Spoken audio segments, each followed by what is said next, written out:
What is up guys? Mr. Fish Vlogs here. So for today's video, bigyan ko na naman po kayo ng updates sa investments natin sa Philippine Stock Exchange. And ang broker natin is of course Call Financial. So makikita nyo, ang equity natin ngayon guys is nasa 203,090 na guys. So right now, kakalagay ko lang ng deposit na 40,000 and nag-trade tayo.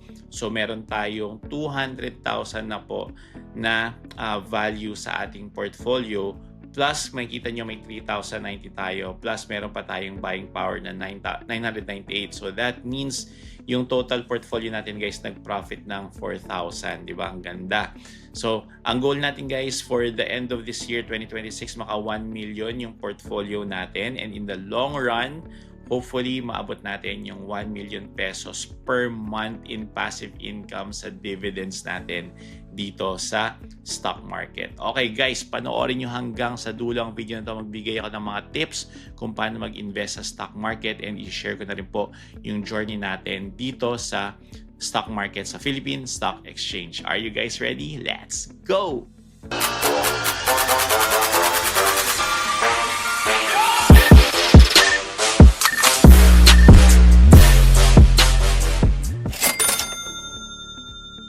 Guys, no, bago kayo magsimula, lalo sa mga baguhan sa gusto mag-invest ng stock market, kailangan nyo po lagi ng guidance.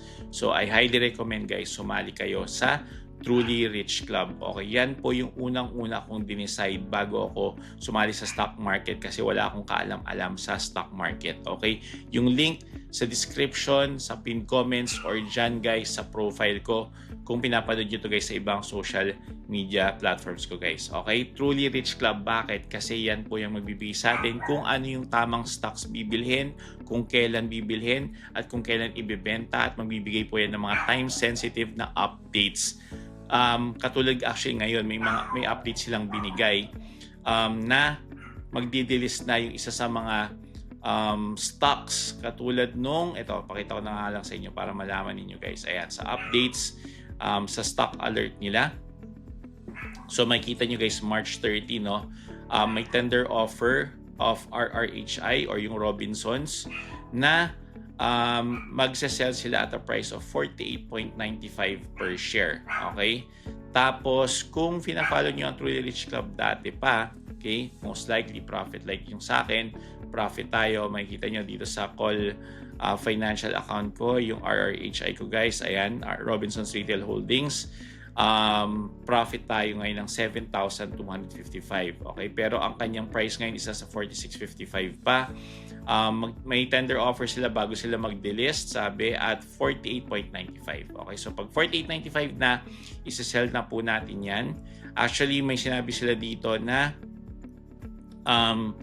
pag finalize na po daw yan, may documents na lalabas sa Call Financial and then isa-sign yun para ma-sell na siya. Okay, pero ngayon wala akong nakikita pang documents na lumabas dito sa Call Financial natin. Okay, kasi yung presyo niya is 46.55 pa. Okay, so isa yan sa mga pinaka-importante kung bakit kailangan nyo guys ng Truly Rich Club kasi meron silang mga ganitong klaseng time-sensitive updates sa pagbabuy and sell mo ng mga stocks. Okay, so ang ganda guys, diba? So yung RHI natin, kung dinamihan pa natin, no, ang tasa na ng profit natin. Pero ngayon nasa 7,255 pesos yung profit natin. Not bad na. Okay na yan. Okay, so next, anong ginawa ko today? Ang ginawa ko po today, bumili po ako ng mga panibagong stocks. So pupunta ako dito guys sa sum table nila. Tapos, ang recommended nila guys for this month, like sa mga previous videos ko, pinakita ko sa inyo, ang nirecommend nila is Globe. Although hindi ko siya finalo kasi wala po siyang dividend yield. Ang gusto ko lang po kasi lagi talaga is yung merong mga dividend yields. Okay? Kaya dito ako pumupunta sa stocks with bigger cash dividends. Okay? So anong gagawin guys? Ako ang ginagawa ko, pinifilter ko po yung dividend sa pinakamataas sa taas. So yan, pinakamataas siya. Tapos i-filter ko rin po yung actions kung ano yung dapat bibilhin. Ayan. So kung makikita nyo guys, no, kaya for today, nakita ko MBT or yung Metrobank, 7% po yung dividend yield niya.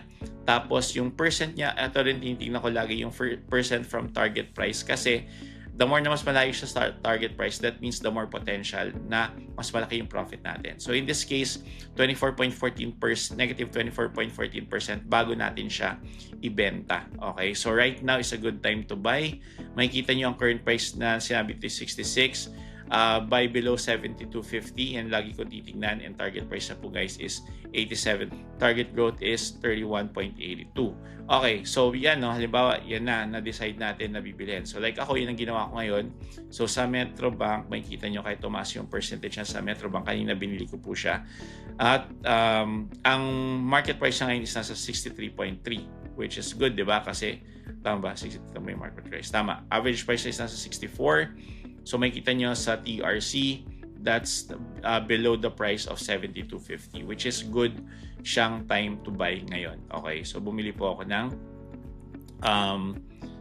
MBT kanina. Okay, so yan, kita nyo. So okay lang yan negative kasi maganda yan, eventually tataas din po yan. So guys, no, hindi na ako kumuha ng Aboitiz Power kasi mababa yung percentage. Next would be FGen. Pero yung FGen natin guys is nasa 20% na, so hindi na ako kumuha dyan. Tapos ang next kong kukunin would be URC or ano nga ba yung URC is? URC is Universal Robina Corporation. Yan po yung kinuha natin. So makikita nyo, ang URC guys is 4.80% lang ang dividend niya, which is okay lang din. Pero ang maganda dito is ang percentage target niya from target price is nasa 36.41%, which is good kasi malaki ang potential for profit. And we will buy below 68.90. Okay, so makikita nyo guys, nabili ko siya at the market price of 65. And then ang average market price niya is 65.09.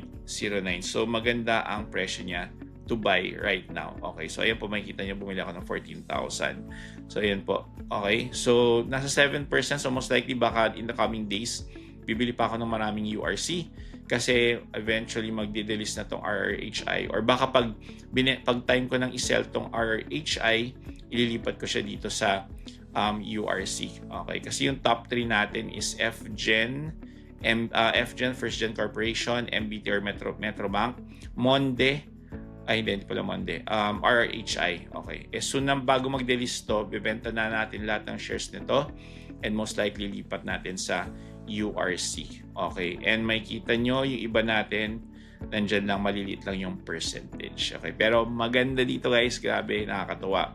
Nag-profit tayo for this, for today. Kita nyo, naka-green tayo. Sarap tingnan pag naka-green kasi profit tayo. Pero again guys, pag sasali kayo or mag-i-invest kayo sa stock market, this is long term.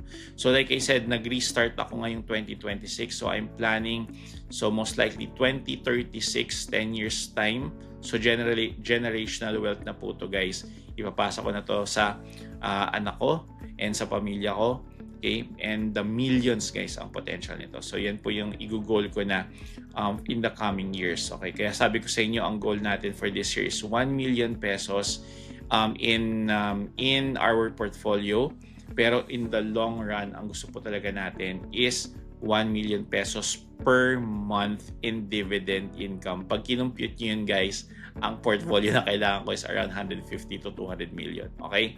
Nangarap lang ako ngayon, pero guys, yung pangarap natutupad yan. So kayo rin, ganun din ang gawin nyo. Mangarap lang kayo and stay focused on your goals. And again, always trust God kasi si God ang source ng ating mga blessings. Lahat ng mga ganito galing sa Kanya. And ang purpose natin is to be a blessing to many. Okay? Kasi kaya ko rin ginagawa to is of course to bless my family and kung sino pa yung pwede nating ma-bless in the near future, guys. Okay, so guys, yun lang po yung update ko ngayon sa ating stock exchange. Ayan, so sa mga hindi pa nakasali sa Truly Rich Club, again, nandiyan po yung link sa description, sa pinned comments, or dyan po sa profile ko. Yun lang po guys. Again, this is Mr. Fish. Have a great day. Bye!